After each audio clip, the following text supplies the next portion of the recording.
Ashiana family اور فاتح ان کو سی آف کرنے آشیانہ کے صحن میں کھڑے تھے۔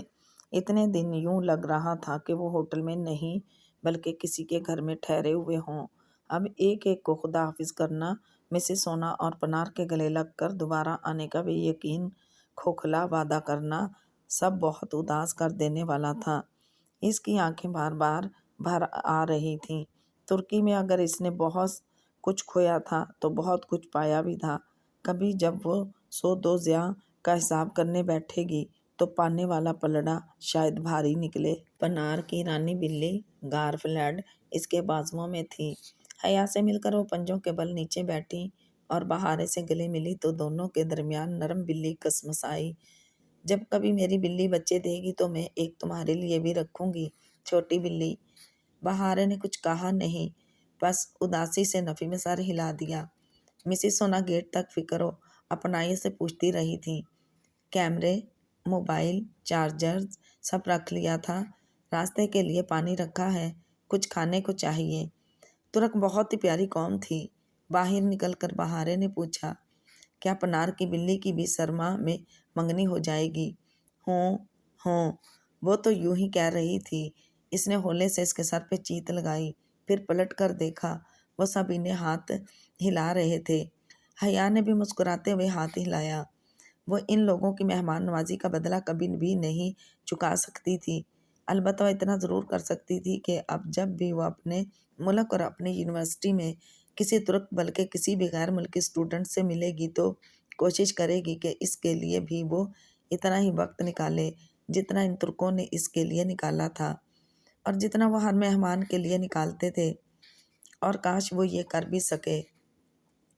جہان نے بہارے کے سارے کاغذات اسے پہنچا دیے تھے، البتہ انقرہ میں وہ خود انہیں نہیں ملا تھا۔ حیا نے اسے ایئرپورٹ پہ سی آف کرنا تھا اور تہران میں اس کی بہن نے اسے ریسیو کر لینا تھا۔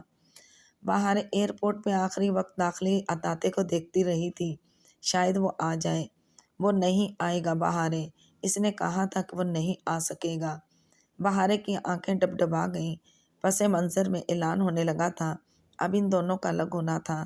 کیا ہم پھر کبھی نہیں ملیں گے حیا؟ اس کی بات پہ حیا نے گہری سانس بھری اور بہارے کے سامنے پنجوں کے بل بیٹھی، پھر اس کے دونوں ہاتھ تھام کر کہنے لگی، بہارے گل، زندگی میں انسان کو ہر چیز ویسے نہیں ملتی جیسی اس نے سوچی ہوتی ہے۔ سب ہماری مرضی کے مطابق نہیں ہو سکتا، اور جو ہم کہتے اور سوچتے ہیں وہ تو کبھی نہیں ہوتا۔ پہلے ہم نے سوچا تھا کہ ہم ہمیشہ ایک دوسرے سے رابطے میں رہیں گے، مگر یہ نہیں ہو سکا، اور اب ہم سوچ رہے ہیں کہ ہم کبھی دوبارہ مل نہیں پائیں گے، تو ہو سکتا ہے کہ یہ بھی نہ ہو۔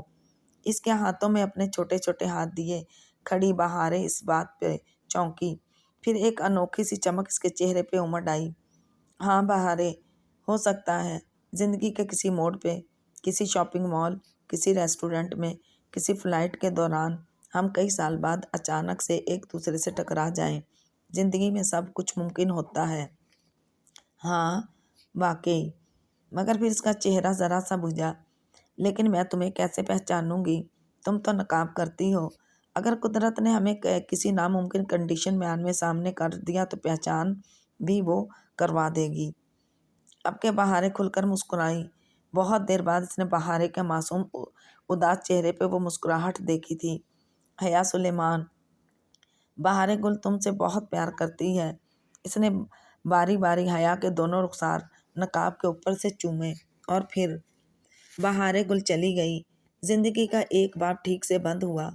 جہان کی جاب کا اصول تھا کہ ایک اسائنمنٹ ختم ہو جانے کے بعد اس سے متعلقہ تمام کانٹیکٹس سے تعلق قطع کر دینے تھے۔ ہاں، اگر جاب کے دوران دوبارہ کسی دوسرے اسائنمنٹ کے لیے ان تعلقات کی ضرورت پڑے تو ان کو پھر سے بحال کیا جا سکتا تھا۔ بس ایک مہم سی امید تھی، وہ بھی کہ شاید یوں کبھی وہ چاروں پھر اکٹھے ہو سکیں، مگر بہت مہم، جیسے تیز آندھی میں ٹمٹماتی موم بتی کا شعلہ۔ کھڑکی سے چھن کر آتی روشنی کتاب کے صفحوں پہ پڑھ رہی تھی جو اس نے اپنے سامنے پھیلا رکھی تھی۔ وہ الفاظ پہ نگاہیں مرکوز کیے ہوئے بھی ان کو نہیں پڑھ رہی تھی، ذہن کہیں اور تھا۔ میں بھی عجب اداسی چھائی تھی۔ جب تک بہارے نے نہیں آنا تھا وہ یوں ہی افسردہ رہتی تھی۔ یہ وہ وجہ تھی جس سے وہ خود کو بہلا لیتی کہ ہاں یہ اداسی صرف بہارے کی وجہ سے ہے، مگر وہ جانتی تھی کہ جب وہ آ جائے گی تو پھر یہ افسردگی رہے گی، بس تب جب وجہ ختم ہو جائے گی بہانہ ختم ہو جائے گا۔ کھڑکی کی جالی سے ہوا کا تیز جھونکا آیا تو کتاب کے صفحے اس کے ساتھ میں پھڑ پھڑا کر رہ گئے۔ اس کی زندگی کا ایک باب بھی کتاب کے اس صفحے کی مانند تھا جسے کسی نے بے دردی سے پھاڑ دیا ہو، یوں کہ کوئی نشان جلدی سے لگا لگا کر کاغذ کا کوئی ٹکڑا باقی نہ رہا ہو۔ عائشہ گل نے کتاب بند کر کے تپائی پہ ڈال دی۔ اس کا دل کسی شے کے لیے نہیں چاہ رہا تھا۔ زندگی کا وہ باب، عبد الرحمن پاشا، ایک اجنبی جو ان کی زندگیوں میں آیا اور پھر ان کی پوری زندگی بن گیا۔ وہ کتنا اچھا، کتنا سلجھا ہوا، ویل مینرڈ اور نفاست پسند آدمی تھا۔ اس کے ہر چیز پرفیکٹ ہوتی تھی۔ وہ اس کے ساتھ بھی بہت اچھا تھا، اس کی رائے کو اہمیت دیتا، اس کی سمجھداری ذہانت کی قدر کرتا۔ جب عثمان بے نے اپنے بیٹے کا رشتہ پاکستان میں طے کر دیا اور سفیر ان سے ناراض ہو گیا تھا، تب عبد الرحمن کے کہنے پہ ہی اس نے سفیر سے بار بار اس موضوعات پہ بات کی تھی۔ عبد الرحمن کو جب بھی کوئی خاص کام ہوتا وہ اس کے پاس آیا کرتا تھا، جیسے اس رات وہ حیا کو لے کر آیا تھا جب اس کے بالوں پہ ویکس گری تھی۔ اس رات تو وہ اسے عبد الرحمن لگا ہی نہیں تھا، اتنا رف حلیہ، بے چین، مضطرب، بکھرا بکھرا سا، مگر جب اس رات کی صبح ہوئی تو وہ وہی پرانے والا عبد الرحمن بن گیا، بلکہ وہ بن گیا جو اس تھپڑ کے بعد بنا تھا۔ اچھی لڑکیاں جلد بازی نہیں کرتی، مگر اس سے ہو گئی تھی۔ وہ تھپڑ اس کے اور عبد الرحمن کے درمیان ایک ایسی سرد دیوار بن گیا جسے وہ کبھی پاٹ نہ سکی۔ اس نے عائشہ کو اس تھپڑ کے لیے کبھی معاف نہیں کیا تھا اور اب تو وہ ان سے بہت دور جا چکا تھا۔ بہاریں آنے اور وہ سب اس کو بلا دیں گے کیا؟ پاشا بے تو اپنے کاموں میں مصروف ستی سا آدمی تھا، مگر آنے، اس نے نگاہ اٹھا کر دیکھا، کمرے کے دوسرے کونے پہ آنے بیٹھی سویٹر بن رہی تھی۔ پچھلے اور اس سے پچھلے دنوں سرما میں انہوں نے عبد الرحمن کے لیے سویٹر بنے تھے، اس دفعہ بھی وہ اپنی روٹین دہرا رہی تھی۔ وہ دیکھتی تھی کہ کس طرح آنے فون کی بیل، دروازے کی دستک اور آہٹ پر چونکتی، پھر عبد الرحمن کی خیر خبر نہ پا کر مایوسی سے اپنا کام کرنے لگتی۔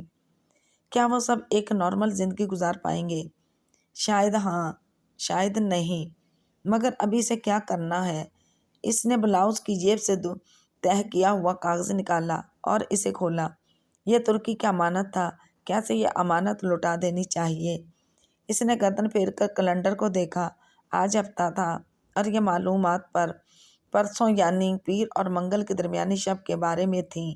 اب صحیح وقت آن پہنچا تھا۔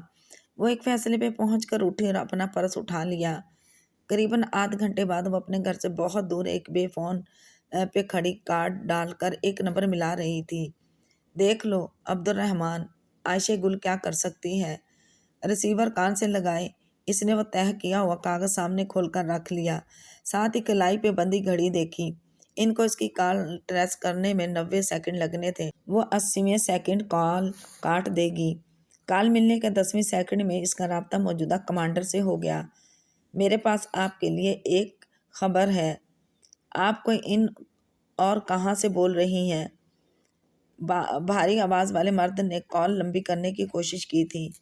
جھوٹ بولنا نہیں چاہتی اور ظاہر ہے سچ بتاؤں گی نہیں، میرا وقت ضائع مت کریں۔ وہ ٹیپ مخبری سنیں جو میرے پاس ہے، وہ تیزی سے بولی۔ 25ویں سیکنڈ، دل تھا کہ اندر زور سے دھڑک رہا تھا۔ جی جی کہیے۔ دوسری جانب کال ریکارڈ کی جانے لگی تھی۔ ریڈ الرٹ، منگل اور پیر کی درمیانی شب 2 بجے کے قریب کیلس سے 3 کلومیٹر دور ترکی اور شام کی سرحد کو کوئی کراس کرے گا۔ اس کے بہت سے نام ہیں، مگر میں آپ کو وہ نام بتاؤں گی جو آپ جانتے ہیں۔ 40 سیکنڈ، کون سی چوکی کے قریب سے؟ وہ نوٹ کر رہے تھے۔ عائشہ جلدی جلدی وہ تمام چیزیں دہرانے لگی جو اس نے کاغذ پہ لکھ رکھی تھیں، چھوٹی چھوٹی باتیں جو اہم تھیں۔ اطلاع دینے کا شکریہ، کیا آپ کو یقین ہے کہ وہ اپنا پروگرام نہیں بدلے گا؟ 80 سیکنڈ، نہیں، مرحبا۔ اس نے کھٹ سے ریسیور رکھا اور پھر دل پہ ہاتھ رکھ کر چند گہری سانسیں اندر اتاری۔ اللہ اللہ، اس نے کر ہی دیا، یہ تو ذرا بھی مشکل نہ تھا۔ اب وہ آہستہ آہستہ سانس لیتی اپنے پھولے تنفس کو بحال کرنے کی کوشش کر رہی تھی۔ دل تھا کہ بری طرح دھڑک رہا تھا۔ عبد الرحمن، دیکھو عائشہ گل کیا کچھ کر سکتی ہے۔ وہ پلٹی اور سر جھکائے تیز تیز چلتی کیب اسٹینڈ کی جانب بڑھ گئی۔ اسے جلد سے جلد پہنچنا تھا تاکہ آنے کو شک نہ پڑے۔ چھت سے گھلی گرے اسپورٹس کار کشادہ ہائی وے پہ دوڑتی جا رہی تھی۔ وہ کوہنی دائیں طرف کھلی کھڑکی پہ ٹکائے بند مٹھی سے گال کو سہارا دیے آنکھیں موندے کچی پکی نیند میں تھی۔ گرم ہوا سے سیاہ اسکارف پھڑ پڑا رہا تھا۔ دفتن کار کو ذرا سا جھٹکا لگا تو اس کا چہرہ آگے کو لڑکا، مگر اگلے ہی پل وہ آنکھیں کھول کر سنبھل کر پیچھے ہوئی۔ سامنے لمبی ہائی وے کے افق پہ سورج طلوع ہو رہا تھا۔ ہوا میں گرمی کی شدت بڑھ گئی تھی۔ سڑک کے دونوں اطراف خشک ویرانہ تھا۔ 2 پہاڑ تھے۔ میں سو گئی تھی، اس نے آنکھیں ملتے جیسے خود سے پوچھا۔ نہیں مادام، آپ کل رات سے ڈرائیو کر رہی ہیں۔ سو تو میں رہا تھا۔ حیا نے بائیں جانب دیکھا۔ جہان اسٹیئرنگ ویل پہ دونوں ہاتھ رکھے ڈرائیو کر رہا تھا۔ نیلی جینز پہ نیلی ڈریس، شرٹ کے آستین کوہنیوں تک موڑے، آنکھوں پہ سیاہ گلاسز لگائے جن کے سائڈ سے آنکھ کے قریب زخم کا نشان صاف نظر آ رہا تھا۔ کیا ہم کیلس پہنچ گئے؟ اس نے گردن ادھر ادھر پھیری۔ موٹر وے کے اطراف کا مخصوص ویران علاقہ۔ نہیں، سو جاؤ، جب پہنچیں گے تو تمہیں اٹھا دوں گا۔ ہوں۔ حیا نے اس بات میں سر ہلایا اور گردن سے سیٹ کی پشت سے ٹکا کر آنکھیں موند لیں۔ جہان نے نگاہ پھیر کر اسے دیکھا اور پھر افسوس سے سر جھٹکا۔ حیا خانم، فرنٹ سیٹ پہ بیٹھنے کے جو ایتھکس ہوتے ہیں ان میں دوسرا نمبر کی چیز کا ہوتا ہے۔ میں نے سیٹ بیلٹ پہن رکھی ہے، بند آنکھوں سے کہتے اس نے ہاتھ سے اپنی سیٹ بیلٹ کو چھو کر یقین دہانی کی۔ وہ پہلا اصول ہے۔ دوسرا فرنٹ سیٹ پہ سونے کی ممانعت کے حوالے سے ہے۔ نیند ویسے ہی کھل گئی تھی، اوپر سے اس کے طنز۔ وہ آنکھیں کھول کر پوری طرح جاگ کر سیدھی ہوئی۔ تمہارے منہ سے ایتھکس کا ذکر کتنا خوبصورت لگتا ہے نا جہان؟ کیوں؟ چند ایک باتوں کے علاوہ میں ایک بہت ڈیسنٹ آدمی ہوں۔ وہ برا مان گیا۔ حیا نے بہت حیرانی سے اسے دیکھا۔ تھینک یو ویری مچ جہان سکندر، ورنہ میں انقرہ سے یہاں تک یہی سوچتی آ رہی ہوں کہ یہ کار تمہاری اپنی ہے یا چوری کی۔ جہان نے ایک خفا نگاہ اس پہ ڈالی اور رینٹ کی ہے کہہ کر سامنے دیکھنے لگا۔ ہم کیلس کب پہنچیں گے؟ اس نے ذرا کلس سے پوچھا۔ ڈرائیو میں کر رہا ہوں، تم تو سوتی آئی ہو۔ پھر ایک تو پتہ نہیں ہر ڈرائیو کرنے والا یہ کیوں سمجھتا ہے کہ اس کے علاوہ باقی تمام مسافر تھک نہیں سکتے۔ اوہ، تمہارا پاؤں تو نہیں دکھ رہا؟ نہیں، ٹھیک ہے۔ اور تمہارا سر درد؟ اس نے پھر سے جارحیت کے پردے میں دفاع کیا۔ میں ٹھیک ہوں۔ حیا نے اس کی بات پہ گردن موڑ کر بغور اس کا چہرہ دیکھا۔ آخری دفعہ سچ کب بولا تھا؟ ابھی 10 سیکنڈ پہلے، جب میں نے کہا کہ میں ٹھیک ہوں۔ وہ جانتی تھی کہ اگر اس کے سر میں درد تھا تب بھی وہ نہیں بتائے گا۔ چند لمحے خاموشی سے گزرے۔ باہر چلتی گرم ہوا کے تھپڑوں کے سوا کوئی آواز نہ سنائی دیتی تھی۔ ہم کیلس کب پہنچیں گے؟ اس نے اب کے ذرا اکتا کر کوئی تیسری دفعہ پوچھا۔ 2 گھنٹے مزید لگیں گے۔ میں نے نہیں کہا تھا کہ آؤ؟ تم خود میسر تھیں۔ شکایت تو نہیں کر رہی، ٹائم ہی پوچھ رہی ہوں۔ کوئی 70ویں دفعہ پوچھ رہی ہو۔ وہ باقاعدہ برا مان گیا تھا۔ اور تم کپاتوکیا دیکھنے آئی تھیں، پھر کیلس آنے کی کیا ضرورت تھی؟ میری مرضی۔ اس نے بے نیازی سے شانے اچکائے۔ یہ کہہ نہیں سکتی تھی کہ وہ اس کو اکیلا نہیں چھوڑنا چاہتی تھی۔ اسے ڈر تھا کہ وہ اسے کھو نہ دے۔ کار اسی طرح سنسان سڑک پہ دوڑ رہی تھی۔ شاذ و نادر آس پاس سے اکا دکا گاڑی گزر جاتی، ورنہ ہر سو سنہری سی خاموشی تھی۔ ہم کیلس میں کہاں رہیں گے؟ کبھی کبھی بہارے گل بننے میں حرج نہیں ہوتا۔ سو اس نے پھر سے سوال کیا۔ ایک سیف ہاؤس ہے، رات وہیں رہیں گے۔ آج اتوار ہے، کل پیر کا دن بھی وہیں گزاریں گے۔ پھر میں کل رات بارڈر پہ چلا جاؤں گا اور تم پرسوں صبح استنبول چلی جاؤ گی۔ پھر پرسوں رات تم پاکستان کی فلائٹ لو گی۔ اب اگر کہتی ہو تو 71ویں دفعہ سارا پلان دہرا دیتا ہوں۔ اتنی بری لگ رہی ہوں تو نہ لاتے مجھے۔ تم نے ایک دفعہ بھی مجھے منع نہیں کیا اور فوراً راضی ہو گئی۔ تم اندر سے خود ہی چاہتے تھے کہ میں تمہارے ساتھ آؤں۔ واہ! یہ سن کر میری آنکھیں باہر آئیں۔ جہان نے مسکراہٹ دبائے سر جھٹکا۔ وہ یقیناً اس کے سونے سے بور ہو رہا تھا اور چاہتا تھا کہ وہ جاگ جائے اور جلی کٹی ہی سنائے، مگر بولتی رہے مگر مجال ہے جو یہ آدمی اعتراف کر لے۔ وہ خفگی سے رخ موڑے بائیں طرف باری دیکھتی رہی۔ پاکستان میں ڈرائیونگ سیٹ دائیں طرف ہوتی تھی مگر ترکی میں بائیں جانب تھی، سو وہ جہان کے دائیں بیٹھی تھی۔ سورج اب پوری طرح سے نکل آیا تھا۔ کل رات جب انقرہ میں ہوٹل سے جہان نے اسے پک کیا تھا تب سے اب تک وہ حالت سفر میں تھے۔ ویسے اب بتاؤ دنیا کا سب سے خوبصورت شہر کون سا ہے؟ وہ اسے چھیڑ رہا تھا۔ اسلام آباد، وہ بے نیازی سے بولی۔ اچھا۔ اسٹیئرنگ وہیل گھماتے ہوئے جہان نے اثبات میں سر ہلایا۔ اور ہیلن آف ٹرائے کا ذکر تو سنا ہوگا تم نے؟ ہاں، اس کا یہاں کیا ذکر؟ وہ دور نظر آتے پہاڑوں کو دیکھ کر بولی۔ ٹرائے کا تاریخی شہر ترکی میں ہی واقع ہے۔ ہاں، وہ ہیلن آف ٹرائے کی کہانی ترکی کی ہی ہے۔ اچھا۔ جہان نے اپنے تئیں سے متاثر کرنے کی کوشش کی مگر حیا نے ذرا اثر نہیں لیا۔ وہ ابھی ڈی جے کی دوست ہونے کا حق ادا کرنا چاہتی تھی۔ جہان کچھ دیر دانت سے لب دبائے کچھ سوچتا رہا، پھر ایک دم اس نے گردن موڑ کر حیا کے اس طرف دور سے دکھائی دیتے پہاڑوں کو دیکھا اور ایک مسکراہٹ اس کے لبوں پہ آ گئی۔ اس پہاڑ کا نام معلوم ہے تمہیں؟ حیا اس طرف دیکھ رہی تھی، بس ذرا سے شانے اچکائے۔ نہیں، وہ ماؤنٹ نمورت ہے، کہہ کر جہان نے اس کے تاثرات دیکھے۔ اچھا، وہی بے نیازی؟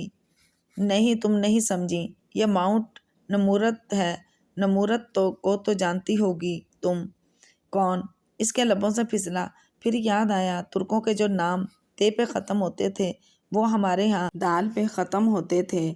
احمد سے بنا احمد، مولود سے بنا مولود اور نمرود سے بنا نمرود۔ بادشاہ نمرود، وہ چونکی۔ ہاں، وہی نمرود، اور یہ وہی پہاڑ ہے جہاں نمرود نے ابراہیم علیہ السلام کو آگ میں اتارا تھا۔ اللہ اللہ، یہ وہ پہاڑ ہے۔ وہ پہاڑ ترکی میں ہے۔ اس کو حیرت کا جھٹکا سا لگا تھا۔ وہ فوراً سیدھی ہو بیٹھی۔ وہ بھورا سا پہاڑ جو ان سے بہت دور تھا، کافی دیر سے ان کے ساتھ چلا آ رہا تھا، یہ تھا وہ پہاڑ۔ وہ 5 ماہ سے ترکی میں تھی اور اسے کبھی یہ نہیں پتہ چلا کہ وہ سارا قصہ وہ سب آج کے ترکی میں ہوا تھا۔ جہان اپنے مقصد میں کامیاب ہو کر آسودہ سا مسکراتے ہوئے ڈرائیو کر رہا تھا اور وہ اپنا اسلام آباد بھلائے بنا پلک جھپکے اس پہاڑ کو دیکھ رہی تھی۔ وہ 4000 سال پرانا قصہ، وہ جس کا ذکر قدیم مقدس کتابوں میں ملتا ہے، وہ اس پہاڑ پہ پیش آیا تھا، بالکل اسی پہاڑ پہ جب ہم سب کے ابراہیم علیہ السلام کو، ان ابراہیم علیہ السلام کو جنہیں یہود، عیسائی اور مسلمان سب اپنا پیغمبر مانتے ہیں، ان کو آگ میں ڈالا گیا تھا۔ اس آگ میں جو جلا دیتی ہے، جو راکھ کر دیتی ہے، مگر وہ آگ ان کے لیے گلزار بن گئی تھی، نرم گلابوں کی طرح۔ لیکن پھر ہر کسی کے پاس قلب سلیم تو نہیں ہوتا نا، اور جانے سلیم دل کو حاضر کرنے کے لیے پہلے انسان کو کتنا جلنا پڑے، یہاں تک کہ آگ اس پہ اثر کرنا چھوڑ دے۔ ہاں، تپش اثر کرنا چھوڑ دیا کرتی ہے جب جل جل کر انسان کندن بن جاتا ہے، اور پھر لوگ پوچھتے ہیں کہ آپ کو عبایا میں گرمی نہیں لگتی، اور حجابی لڑکی حیران ہوئی ہے کہ گرمی؟ کون سی گرمی؟ اس نے بے اختیار اپنے بازو کے اوپری حصے کو چھوا جہاں داغ گئے 3 حروف آج بھی ویسے ہی تھے، WHO۔ وہ کون تھی؟ ہاں، بہت گناہ گار، بہت غلطیاں کرنے والی ہی سہی، بہت نافرمان قسم کی مسلمان ہی سہی، مگر سامنے اس پہاڑ پہ نقش تاریخ سے ایک امت ہونے کا رشتہ تو تھا ہی۔ اور زندگی میں بعض لمحے ایسے ہوتے ہیں جب کسی مسلمان کو خون کے ابلتے جوش، بازو پہ کھڑے ہوتے رونگٹوں اور فرتے جذبات سے بھیگتی آنکھوں کے ساتھ اپنے مسلمان ہونے پہ بہت فخر محسوس ہوتا ہے۔ اس کے لیے بھی وہ ایک ایسا ہی لمحہ تھا۔